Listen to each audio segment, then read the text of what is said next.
بسم اللہ الرحمن الرحیم الحمد للہ رب العالمین وبہ نستعین وصلی اللہ وسلم علی سید الانبیاء والمرسلین وعلی آلہ واصحابہ اجمعین ومن تبعہم بإحسان الی یوم الدین اما بعد۔ اس نشست میں مجھے جو بات آپ کے سامنے رکھنی ہے کہ اللہ سبحانہ و تعالیٰ کے دین کی دعوت و تبلیغ کے لیے جو ضرورتیں ہیں جو ایک داعی میں ہونی چاہیے، اور اگر وہ چیزیں ہوں تو اس کی دعوت بہت مؤثر ہوگی اور بہت ہی سود مند ہوگی، کامیاب ہوگی۔ کامیاب سے مراد سامنے والا شخص اسلام قبول کر لے گا یا اپنی اصلاح کر لے گا، ایسا نہیں، بات بہتر انداز میں پہنچ پائے گی۔ وہ یہ ہے کہ ایک داعی میں اگر اللہ سبحانہ و تعالیٰ کی شریعت کا علم ہو اور جوانی ہو تو دعوت و تبلیغ کے لیے یہ چیز بہت مؤثر۔ یہ میں اپنے تجربے میں بیان کر رہا ہوں، میں آپ کو یہ چیز کتاب و سنت کی روشنی میں بتا رہا ہوں۔ ایسا نہیں ہے کہ یہ میں ایسا سوچتا ہوں، مجھے لگتا ہے کہ یہ دو چیزیں ہونی چاہیے، علم اور جوانی، ایسا نہیں، میرا نقطہ نظر نہیں، میں آپ کو یہ بات کتاب و سنت کی روشنی میں بتا رہا ہوں کہ ایک داعی کے لیے، ایک مبلغ کے لیے اللہ سبحانہ و تعالیٰ کی شریعت کا علم ہو اور جوانی ہو۔ صرف جوانی ہو تو یہ کوئی خاص اہم بات نہیں ہے۔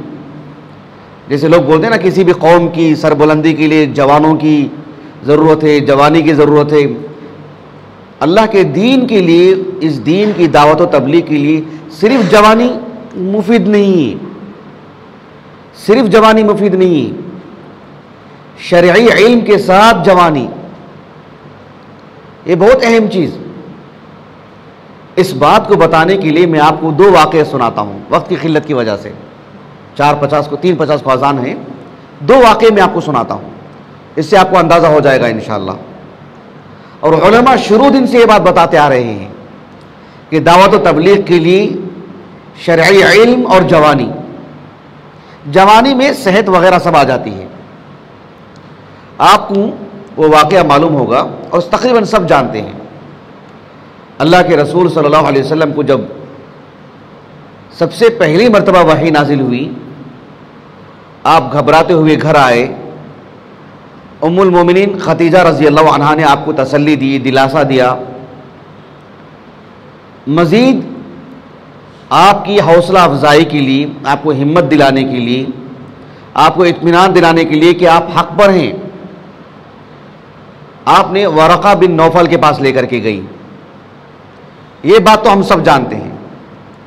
صحیح بخاری کی سب سے پہلی کتاب، کتاب بدیع الوحی، اس کے آغاز ہی میں ہے یہ حدیث، غالباً حدیث نمبر 3۔ ام المومنین عائشہ رضی اللہ عنہا کہتی ہیں کہ ام المومنین خدیجہ رضی اللہ عنہا آپ کو ورقہ بن نوفل کے پاس لے کے گئی۔ اب ورقہ بن نوفل جو ہیں، انہوں نے تو اللہ کے رسول سے کہا کہ ھذا الناموس الذی نزل اللہ علی موسیٰ، یہ وہی ہے فرشتہ جن کو اللہ نے موسیٰ پر بھی بھیجا تھا، موسیٰ پر بھی اللہ سبحانہ و تعالیٰ نے وحی نازل کی تھی۔ الناموس یعنی الوحی، یہ وہی ہے جو اللہ نے موسیٰ پر بھی نازل کی۔ ھذا الناموس الذی نزل اللہ علی موسیٰ۔ اب مجھے جو میرے موضوع سے متعلق بات سمجھانی ہے وہ یہ ہے کہ ام المومنین عائشہ رضی اللہ عنہا ورقہ بن نوفل سے متعلق دو باتیں بتاتی ہیں۔ کتنی؟ دو باتیں۔ پہلی بات یہ بتاتی ہیں کہ وہ صاحب علم تھے۔ کیا بتاتی ہیں؟ وہ صاحب علم تھے۔ اور دوسری بات یہ بتاتی ہیں کہ وہ معمر انسان تھے، بزرگ انسان تھے، جوان نہیں تھے۔ دو باتیں بتاتی ہیں وہ۔ پہلی بات یہ بتاتی ہیں کان یکتب الکتاب العبرانی فیکتب بالانجیل بالعبرانیہ۔ وہ کہتی ہیں کہ انہوں نے نصرانیت قبول کر لی تھی، انہوں نے نصرانیت قبول کر لی تھی انہوں نے، ورقہ بن نوفل نے، اور کہا کہ وہ عبرانی زبان میں لکھتے تھے. عرب کے خطے میں لکھنے پڑھنے والے لوگ انگلیوں میں گینے جاتے تھے. علم تھا، ذہانت تھی، فطانت تھی، بہت کچھ خوبیاں تھیں، لکھنے پڑھنے والے لوگ کم. ایسے میں ورقہ بن نوفل ایک صاحب علم آدمی تھے، عبرانی زبان میں وہ لکھتے تھے.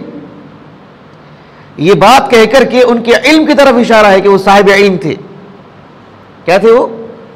صاحب علم تھے. اور ساتھ میں یہ بھی وَكَانَ شَيْخًا كَبِيرًا قَدْ عَمِيَ، وہ بزرگ انسان تھے، بوڑھے تھے وہ، اور بینائی بھی ان کی متاثر ہو گئی تھی. اچھی طرح بات واضح ہو گئی. یہ دو باتیں اپنے سامنے رکھیے.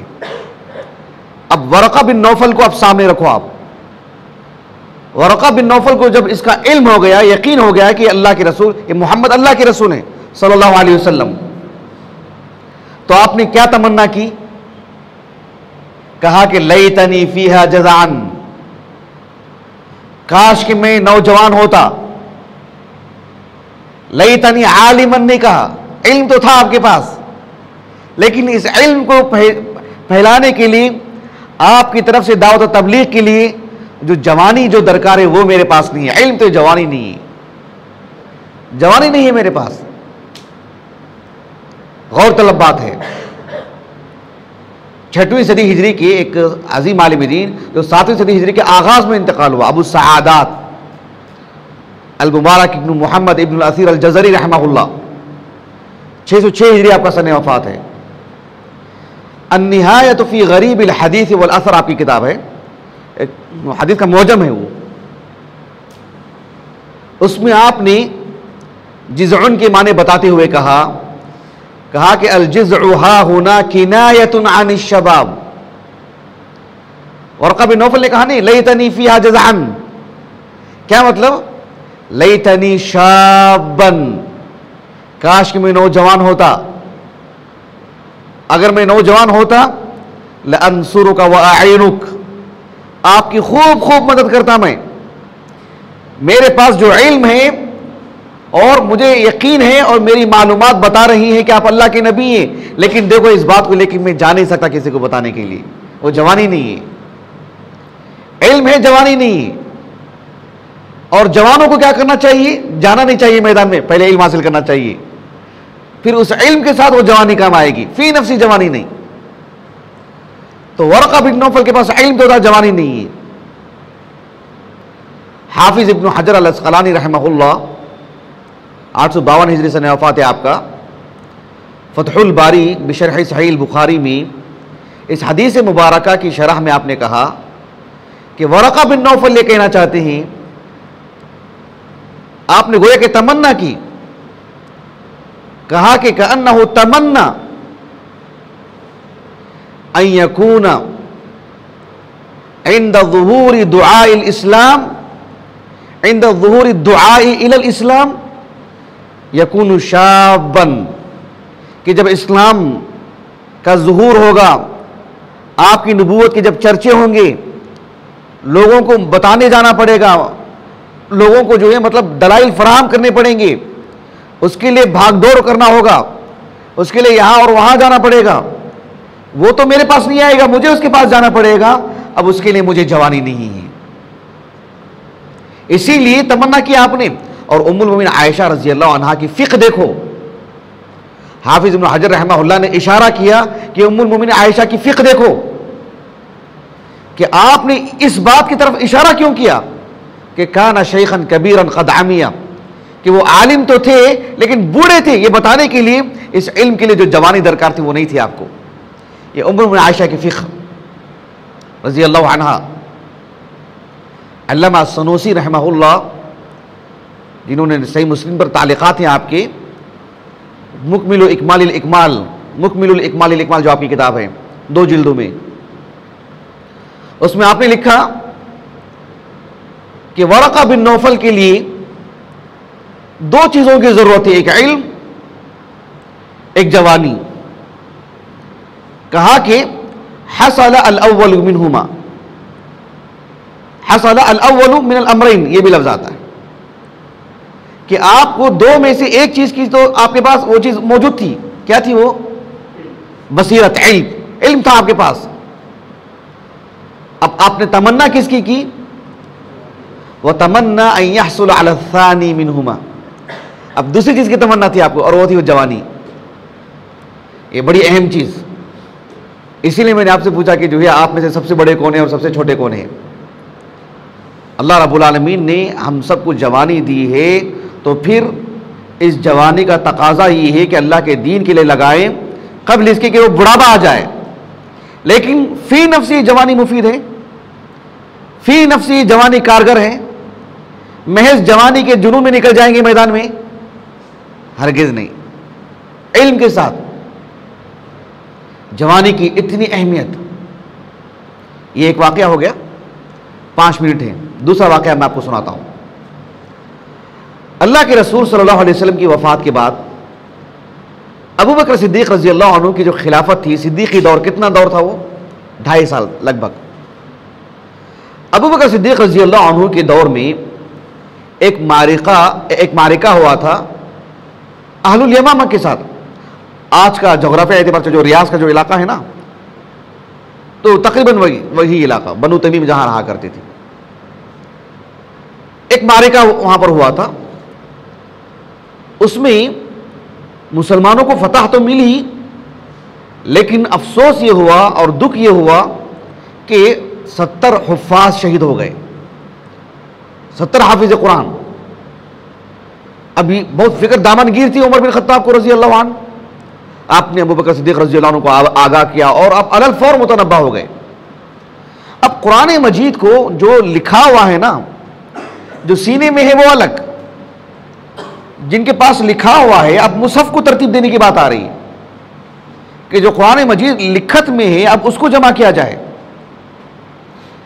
اب اس کے لیے کس کو تیار کریں گے، کون کام انجام دیں گے؟ وہ اس میں جو چیزیں ضرورت ہیں، جو ضروری ہیں، جو خوبیاں درکار ہیں، وہ تو ایک علم اور دوسری چیز جوانی. ابو بکر صدیق رضی اللہ عنہ نے زید ابن ثابت کو بلائے. یہ صحیح بخاری کی حدیث ہے، کتاب فضائل القرآن کی. ابو بکر صدیق رضی اللہ عنہ نے زید ابن ثابت کو بلائے. آپ کو معلوم ہونا چاہیے زید ابن ثابت رضی اللہ عنہ جب اللہ کے رسول صلی اللہ علیہ وسلم کی جب آپ صلی اللہ علیہ وسلم مکے سے مدینے کو ہجرت کر کے آئے نا، تو زید ابن ثابت رضی اللہ عنہ 15 سال کے تھے. کتنے سال کے؟ 15 سال کے تھے آپ. زید ابن ثابت رضی اللہ عنہ کی جو معلومات تھیں اور معلومات لینے میں جو تیزی تھی، ان میں آپ کا جو قوی حافظہ تھا، تیز دماغ کے تھے، آپ صلی اللہ علیہ وسلم نے انہیں دین کے لیے خوب استعمال کیا. حالانکہ بدر میں واپس کر دیا ان کو عمر چھوٹی ہونے کی وجہ سے، لیکن ان کے علم کا خوب فائدہ اٹھایا اللہ کے رسول نے صلی اللہ علیہ وسلم. ان کو عبرانی زبان سیکھنے کے لیے کہا، وغیرہ وغیرہ. کاتب وحی بھی تھی وہ. اب ابو بکر صدیق کے دور میں کتنی عمر رہی ہوگی ان کی؟ لگ بھگ 27-28 سال کی عمر کے رہے ہوں گے. زید ابن ثابت رضی اللہ عنہ کو ابو بکر صدیق نے بلا کر کے کہا کہ دیکھو، تم جتنے صحابہ موجود ہیں سب کے پاس جانا، جس کے پاس قرآن کا جتنا حصہ لکھا ہوا ہے اسے اکجا کرنا. اب رہی بات کہ یہ ذمہ داری ہم آپ کو دے رہے ہیں، کیوں دے رہے ہیں؟ اب اس کی وجوہات بتا رہے ہیں. کہا کہ انک شاب، آپ نوجوان ہیں اس لیے میں آپ کو دے رہا ہوں ذمہ داری. اور کہا کہ عاقل، آپ تیز دماغ بھی ہیں، ایسا نہیں کہ کہیں کا کچھ لکھ لیں گے، ذہین و فطین آدمی بھی ہیں، آپ سے کوئی گڑبڑی نہیں ہوگی. جوانی بھی پرتھیلا پن ہے، آپ جلدی جا سکتے ہیں. وہ وہاں ہے وہاں جا سکتے ہیں، وہ وہاں ہے وہاں جا سکتے ہیں. سواری ہو سواری میں، چل کے جانا ہو، کھڑ کے لکھنا ہو کھڑ کے، بیٹھ کے ہو بیٹھ کے، آپ ہمیشہ تیار رہیں گے آپ، کیونکہ آپ جوان ہیں. انشط ابن حجر نے کہا رحمہ اللہ.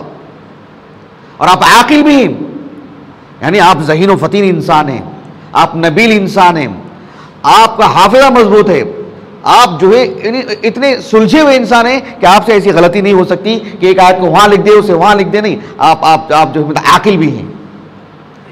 اور تیسری بات کہی وَلَا نَتَّهِمُكَ، آپ نہایت امین انسان ہیں، آپ کے ایمان پر، آپ کی دیانتداری پر، آپ کی عدالت پر ہمیں رتی برابر بھی شک نہیں ہے۔ آپ اللہ کے کلام سے کسی طرح سے بھی، آپ کی چھیڑ خانی سے ہمیں کوئی توقع نہیں ہے، رتی برابر بھی چھیڑ خانی نہیں ہو سکتی اللہ کے کلام میں۔ وَلَا نَتَّهِمُكَ، آپ کے دین پر، آپ کی عدالت پر ہم کبھی تہمت نہیں لگاتے، آپ امین انسان ہیں۔